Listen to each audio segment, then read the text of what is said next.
Hi friends, welcome to Ritya vibe. 10 நிமிஷத்தில் lunch ready. டேஸ்டான lemon rice எப்படி செய்கிறதுன்னு பார்க்கலாம் வாங்க.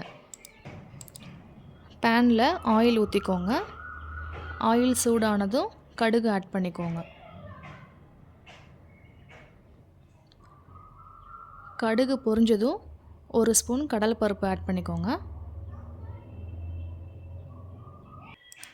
கடலைப்பருப்பு மொறுமொறுன்னு ஆனதும் 5-6 பல்லு பூண்டை கட் பண்ணி வச்சுருக்கேன், அதை சேர்த்துக்கலாம். லெமன் ரைஸ்க்கு பூண்டு இப்படி கட் பண்ணி போடும்போது அதோடய ஃப்ளேவர் டேஸ்ட்டாக இருக்கும்.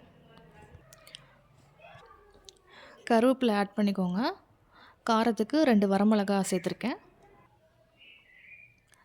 பூண்டு லைட்டாக ப்ரௌன் ஆனதும் 1/2 டீஸ்பூன் மஞ்சள், பெருங்காயத்தூள், தேவைக்கேற்ப சால்ட்டு 3 சேர்த்து நல்லா மிக்ஸ் பண்ணிக்கோங்க.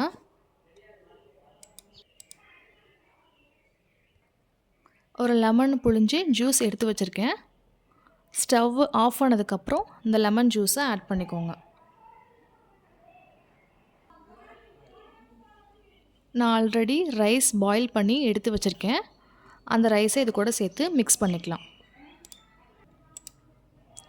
நல்லா மிக்ஸ் பண்ணிக்கோங்க. அவ்வளோதான், நம்ம சிம்பிளான டேஸ்டான லெமன் ரைஸ் ரெடி. இது மாதிரி ஈஸி ரெசிபிக்கு நம்ம சேனலை ஃபாலோ பண்ணிக்கோங்க.